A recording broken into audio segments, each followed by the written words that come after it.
A 1958 Cadillac Eldorado Brougham power pull-down unit that goes in the trunk lid. This is a rare piece. It was specific only to the Cadillac Eldorado's Brougham, which is pretty much a hand-built car from 1957 to 1958. These units, once they become unserviceable or no longer are working, in a lot of cases were just disabled and discarded. And because this was such a rare car anyway over the years, they just became a piece that was hard to find. We have a customer who sent us all three pieces of this unit, which drives the trunk open and closed. All three pieces of this system had been refurbished before they came to us.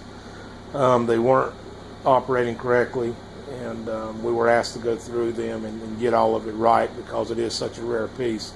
This unit section is one we have just completed. This is the pull-down motor unit, and just a brief overview of what we had to do. Beginning here at the motor, what we found out that once we received the motor was that all these ports had been filled up with silicone, maybe for well and good intentions, thinking that to keep the moisture out, but what happened in effect was the moisture was kept in. These cases will condensate, especially when these small ports are painted over or sealed up.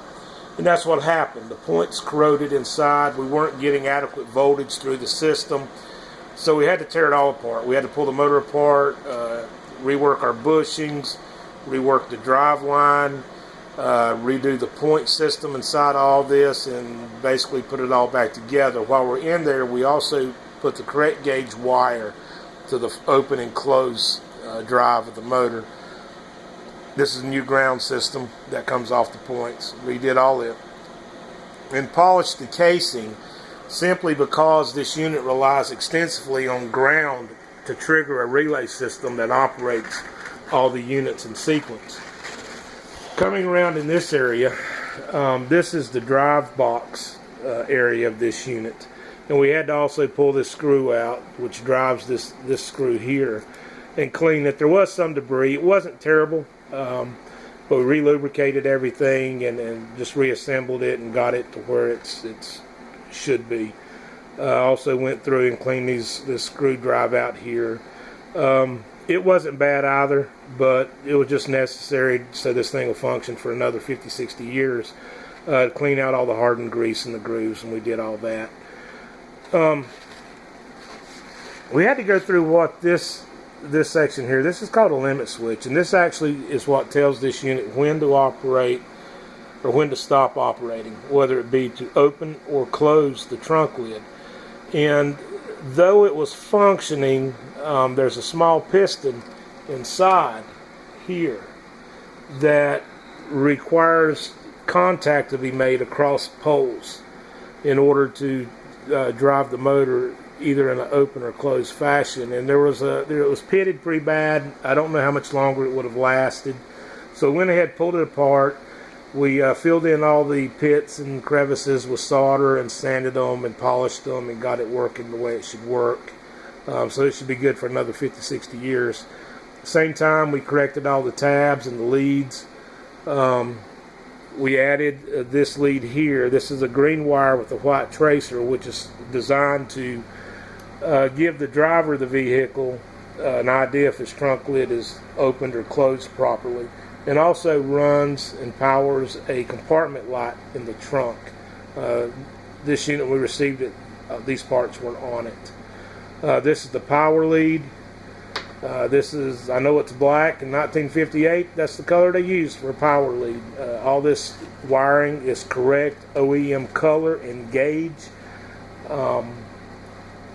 So we've put everything back to a complete actual restoration. Coming up in this area here, this is the striker trigger. This mechanism right here was absolutely, if we could say it was on its last leg, and that would be very nice. It had been reworked and someone had did their best efforts. It just wasn't adequate, so we had to go in this part. It's a plastic part with brass contacts that had been soldered over and worked and just barely functioned.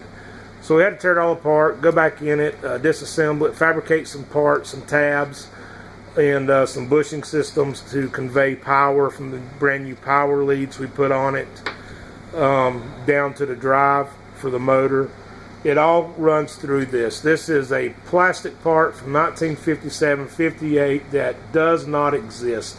So any rework, anything that has to be done, any restoration, really for this entire unit is purely custom. Rewiring the entire unit, putting all new contact tabs and everything through the system to get back to where we are here, being able to conduct the correct voltage and to restore the grounding through this system, which it did not have a very good grounding system. This unit came painted to us. It was painted silver, but it being correctly done in the right color, it also prohibited the grounding to work through the unit. So we had to polish this unit, remove all the paint, and get it back to the way it was initially done in the factory, so we could conduct grounding from the top of this unit, from the striker bar, clasp bar, all the way down to the grounding plate, which is the bottom of the carriage right here.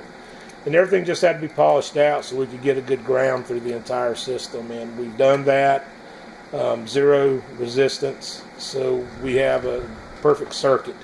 Then we worked on the carriage and sanded it and primered it and painted it just to get it back to spec. And all that has also been done. Now I'm going to give you a brief demonstration of how the system works.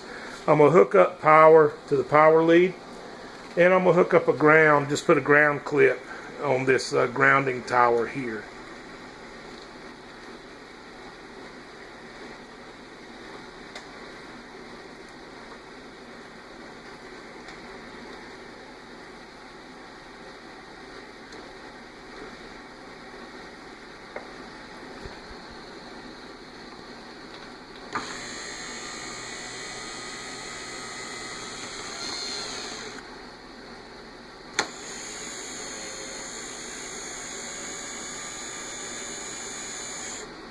And that, my friends, is how a 1958 Cadillac Eldorado Brougham trunk lid power pull down system is supposed to operate. I hope you've enjoyed it. Thank you.